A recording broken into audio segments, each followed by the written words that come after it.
अब करेंगे अपन निराग्नि स्वेद, अग्नि रहित स्वेद, निराग्नि स्वेद या अग्नि रहित स्वेद। देखो अपन ने बात किया था स्वेद कितने प्रकार के होते हैं, 4 प्रकार के। तो उनमें अपन ने 3 तो थे निराग्नि स्वेद, एक था नहीं 3 तो थे अग्नि स्वेद, एक था निराग्नि स्वेद। तो अभी अलग से बताया आचार्य वाग्भट ने, अलग से निराग्नि स्वेदों का वर्णन किया कि कितने प्रकार से अपन निराग्नि स्वेद कर सकते हैं कि जिसमें अग्नि का यूज नहीं होता। देखो आचार्य ने 10 प्रकार का बताया। कौन है आचार्य? आचार्य वाग्भट। ठीक है, तो आचार्य ने 10 प्रकार का बताया। विशेषतः वायु के मेद व कप से आवर्त होने पर निराग्नि स्वेद का प्रयोग बताया। अब ये यहाँ पे एक विशेष अवस्था बताई कि विशेषतः वायु के मेद व कप से, जो अपनी जो वात दोष है ना, जब रोग कॉम्प्लिकेशन स्थिति में आ जाता है तो वात दोष के ऊपर, जैसे कि अपने शरीर में वात दोष है उसके चारों तरफ जो एक मतलब एक गैस का होता है ना, बुलबुला सा गैस या जैसे बात मान लो उसको, तो उसके चारों तरफ क्या हो जाता है, मेद या कफ, मेद और कफ की आवरण छट जाती है। तो ये आवरण संबंधी डिजीज, आवरण आप पढ़ोगे सेकेंड ईयर में पैथोलॉजी में, और बहुत इंपॉर्टेंट है आवरण पैथोलॉजी का। 10 नंबर में क्वेश्चन आता है हर साल वहाँ का। फिर थर्ड ईयर में आपको चरक चिकित्सा में भी देखने को मिलेगा, और फोर्थ ईयर में मिलेगा आपको फिर से काय चिकित्सा में। मतलब जो आवरण का टॉपिक है ना, ये एक विशेष अवस्था बताइए कि मतलब विशेषता है वायु के मेद व कफ, मतलब जो वात दोष है उसके ऊपर किसका आवरण हो गया, मेद धातु का या कफ दोष का आवरण हो गया। तो उस अवस्था में अगर ऐसा रोगी आए तो आपको इस तरीके से निराग्नि स्वेद करना है।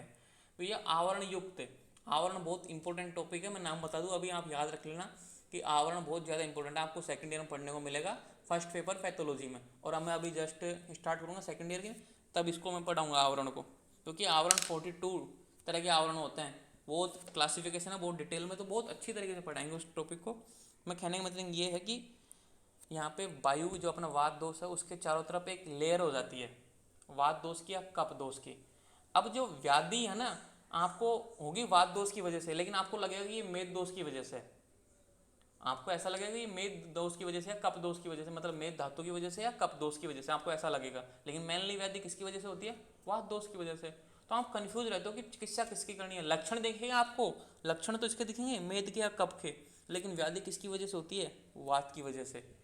तो ये बहुत कॉम्प्लिकेशन वाले, मतलब एक तरीके से रोग की असाध्य अवस्था में पहुंच जाते हैं। और रोग मतलब एक तरीके से अगर छोटा मोटा डॉक्टर होता है ना, जैसे कि अभी प्रैक्टिस स्टार्ट किए उसके समझ में नहीं आते, तभी तो बोलते हैं ना कि भाई डॉक्टर से दवाई ले ली ठीक ही नहीं हुआ, क्योंकि उसने डायग्नोसिस नहीं किया। जिसने डायग्नोसिस अच्छा कर लिया ना वो डॉक्टर बनेगा, मेरी नज़र में तो ये है। जिसने डायग्नोसिस सबसे अच्छा कर लिया कि भाई किस तरह का व्याध है, किस तरीके से ये उत्पन्न हुआ है, वो समझ लिया, वो रोग को ठीक कर देगा।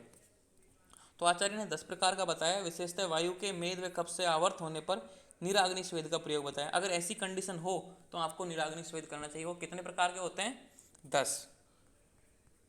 तो आचार्य ने 10 प्रकार के बताए, लिख दिया मैंने। तो निवात स्थान, निवास स्थान का मीनिंग है कि बंद कमरे में रहूँ आप 24 आवर्स, ठीक है। आप बंद कमरे में रहोगे तो आपको गर्मी लगेगी ना, तो उस गर्मी को ही स्वेदन बता दिया कि आप कूलर मत चलाओ, जैसे गर्मियों के दिनों में बंद कमरा है, पसीना आता है ना कि यार गर्मी लग रही है आज तो लाइट नहीं आ रही, तो आप कूलर एसी फैन सब बंद कर दो, कमरे को बंद कर लो जहाँ पे हवा ना लगे, और जो ऑटोमेटिकली नेचुरली जो पसीना आ रहा है वो क्या है, निराग्नि स्वेद। दूसरा क्या है, आयास, परिश्रम करना।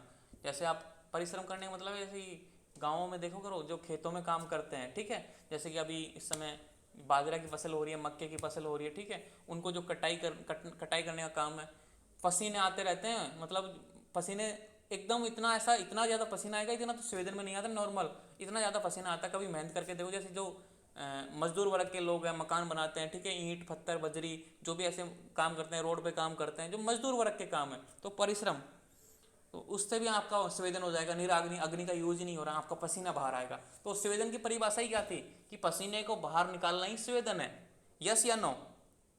संवेदन की यही तो परिभाषा थी कि पसीने को बाहर निकालना ही स्वेदन है। तो परिश्रम करोगे, मेहनत करोगे, आप एक्सरसाइज कर रहे हो, सुबह जिम में जा रहे हो पसीना निकालने के लिए, ठीक है, डंबल उठा रहे हो, ठीक है, दंड बैठक लगा रहे हो, क्या है, एक तरीके से परिश्रम कर रहे हो, स्वेदन कर रहे हो। अब है गुरु प्रावण, बाहरी वस्त्र ओढ़ना। अभी जैसे कि अभी गर्मियों के दिनों में आप कंबल ओढ़ लो या फिर रजाई ओढ़ लो, आपको पसीने ही पसीने आने लग जाएंगे, तो स्वेदन क्या है, पसीने को निकालना ही स्वेदन है। तो बाहरी वस्त्र ओढ़ने से भी आपका निराग्नि स्वेद हो जाता है। भय, डर की वजह से ही पसीना आता है व्यक्ति को, ठीक है, जैसे कि अचानक से आपको किसी ने एक पेन चुबा दिया और साथ में दिखा दे देखो ये स्नेक जा रहा है, तेरे को इसने डस लिया, पसीना पसीना हो जाएगा व्यक्ति डर के मारे, क्योंकि भय कि ये तो आपने उसको पेन चुबाया है, ठीक है, पेन से डंक मारा है मजाक के तौर पर, उसको स्नेक बता दे तेरे को, देख इस स्नेक ने काटा है, और उसको यकीन हो गया तो डर के मारे ही उसके पसीने आने लग जाएंगे, तो भय। ठीक है, फिर है उपना स्वेद। उपना स्वेद मैंने बताया था कि निराग्नि स्वेद है, उसमें जो औषधीय प्लांट थे उनको कूट करके लुगदी बना करके पेस्ट बना के उस अंग पे लगाओ, फिर पत्ते से बांध दो, वो उपना स्वेद है। ये अपन ने अच्छी तरीके से पढ़ा है। फिर पांचवा है अहाब, कुश्ती करना। अहाब देखो ये है, अहाब बोला है कुश्ती करने को। कुश्ती करने से मल्ल युद्ध होता है ना, तो कुश्ती करते हैं, पहलवानी करते हैं। आप कुश्ती करो किसी व्यक्ति से, पसीना पसीना हो जाओगे, उठा के पटकेगा, इधर से उधर पटकेगा, तो कुश्ती करो, ये भी निराग्नि स्वेद है। क्रोध करना, गुस्से में व्यक्ति आग बबूला हो जाता है, पसीने आने लग जाते हैं। किसी चीज़ में आपको गुस्सा आ रहा है तो मतलब क्रोध करना, कोई व्यक्ति आपसे परेशान कर रहा है बार बार, आप उसको समझा रहे हो नहीं मान रहा, फिर अचानक से आपको गुस्सा आ जाता है, तो गुस्से में आपको पसीना आने लग जाता है, तो भी एक निराग्नि स्वेद है। बहु मद्यपान, जरूरत से ज़्यादा, मतलब एक तो होती है नॉर्मल कंडीशन में शराब पीना, ठीक है, एक पैक ले लिया, दो पैक ले लिया, एक बोतल भी ले ली, लेकिन जरूरत से ज़्यादा पीता ही जा रहा है, ठीक है, तो उस अम्ल की, क्योंकि अब शराब क्या करेगा, अम्ल पदार्थ है, तो अम्ल की उष्णता की वजह से क्या होगा, पसीना आएगा, तो ये क्या है, निराग्नि स्वेद। भूखा रहना, अब देखो व्यक्ति जरूरत से ज़्यादा भूखा रहेगा, क्या होगा, अग्नि, अपन लंघन क्यों करते हैं, लंघन मतलब भूखा क्यों रहते हैं, कि भाई अपनी अग्नि प्रज्वलित हो, क्योंकि अपनी मंद अग्नि थी, मान लो किसी रोग में मंद अग्नि हो जाती है, आम बन जाता है, तो अपन क्या बोलते हैं कि भाई लंघन कर लो, भूखा रहो एक दो दिन, आप ठीक हो जाओगे, आपकी अग्नि प्रज्वलित हो जाएगी, आम पच जाएगा, आप ठीक हो जाओगे। लेकिन जरूरत से ज़्यादा भूखे रह रहे हो तो भी आपको पसीना आएगा, ठीक है, तो यानी भूखा रहना, निराग्नि स्वेद। आताप, धूप सेकना, आताप यानी धूप सेकना, कहने का मीनिंग ये है कि आप सूरज के नीचे खड़े हो जाओ दोपहर के 2 बजे, पसीना पसीना हो जाओगे। तो ये 10 तरह के आपको निराग्नि स्वेद बताए हैं। इस तरह किसी भी प्रकार की ये क्या लिखा हुआ मैंने, इसमें किसी को सिखाई किए या विधि अपनाए,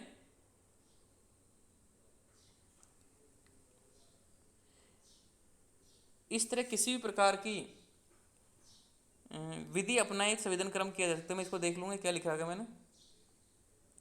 कहने का मतलब ये है कि इस तरह अपन इन 10 विधियों को अपन अपनाकर निराग्नि स्वेद कर सकते हैं। मैं इसको देख लूँगा क्या लिखा हुआ, भाई किसी भी प्रकार की सिकाई किए बिना, सिकाई किए बिना मतलब बिना अग्नि की सहायता से, आप किसी भी प्रकार की बिना अग्नि की सहायता की सिकाई मतलब ऐसे अग्नि के सामने बैठना भी नहीं है आपको, अग्नि के सामने अग्नि का यूज भी नहीं किया, और बिना सिकाई किए ही आप हाथ पैरों की सिकाई करते हो ना अग्नि के सामने, तो बिना सिकाई किए हुए आप क्या कर सकते हो, स्वेदन कर्म कर सकते हो। अब देखो स्वेद के भेद देखो, ताप स्वेद अपन ने जानते थे, द्रव स्वेद, उपना उष्म स्वेद और उपना स्वेद। द्रव स्वेद के 2 भेद थे, परिसेक और अवगा, ये अपन ने कर लिए थे, मैंने एक सारणी के रूप में बनाया ताकि आपको याद रहे रिवीजन के तौर पे। अब स्वेद के भेद किसके हैं, निराग्नि और आग्नि के अनुसार। तो आग्नि स्वेद कौन से 3 थे, स्वाद, ताप स्वेद, द्रव स्वेद, उष्म स्वेद। निराग्नि स्वेद कितने थे, 10। तो ये 10 के मैंने यहाँ पे नाम लिख दिए। वात रहित में रहना, दूसरा परिश्रम करना, तीसरा भारी वस्त्र होना, चौथा भो मतलब भय, पांचवा उपना, छठा अहाव, अहाव यानी कुश्ती करना, सातवां क्रोध करना, आठवां बहुमद्यपान, नौवां भूखा रहना और 10वां धूप सेकना। तो ये मैंने लिख दिया, अग्नि के अनुसार है, और ये सामान्यतः जो 4 जो अपनी बुक में है मैन, वो यहाँ पे मैंने सारणी के रूप में बना दिया ताकि आपको याद रहे। अब एक टॉपिक और था स्नेहन द्रव्य, मतलब स्नेहन द्रव्य के गुण मैंने नहीं कराए थे, वो मैं करा देता हूँ। प्राय गुरु हैवी, तीक्ष्ण, उष्ण द्रव स्वेदन करने वाले होते हैं, जो हैवी होते हैं, तीक्ष्ण होते हैं, उष्ण होते हैं, ऐसे गुण वाले द्रव क्या कराते हैं, स्वेदन करवाते हैं। द्रव्य स्थिर, सर, स्निग्ध, रुक्ष व सूक्ष्म द्रव स्वेदन करने वाले होते हैं। आचार्य ने ये भी बोला है कि जो द्रव्य स्थिर, सर, स्निग्ध, रुक्ष, सूक्ष्म द्रव ये भी आपको मतलब स्वेदन करवा सकते हैं। ये तो मुख्य हैं ऊपर वाले, ये इनका भी अपन बार बार यूज करेंगे तो ये भी स्वेदन करवाते हैं। स्वेदन द्रव लवण, अम्ल, कटु रस वाले होते हैं। यहाँ पे रसों के अनुसार बताया कि भाई लवण रस वाले, अम्ल रस वाले और कटु रस वाले स्वेदन करवाते हैं। इनका सेवन करोगे तो आपको स्वेदन हो जाएगा बॉडी से। जिन द्रवों से शरीर से पसीना निकले वह स्वेदन है। तो जिन द्रवों का सेवन करने से अगर बॉडी का पसीना बाहर आ रहा है, जिन कर्मों को करने से, जिन द्रवों को सेवन करने से, वो सब क्या है, स्वेदन है। तो इस तरीके से ये चैप्टर हो जाता है पूरा। अब करेंगे इस चैप्टर के अपन क्वेश्चन।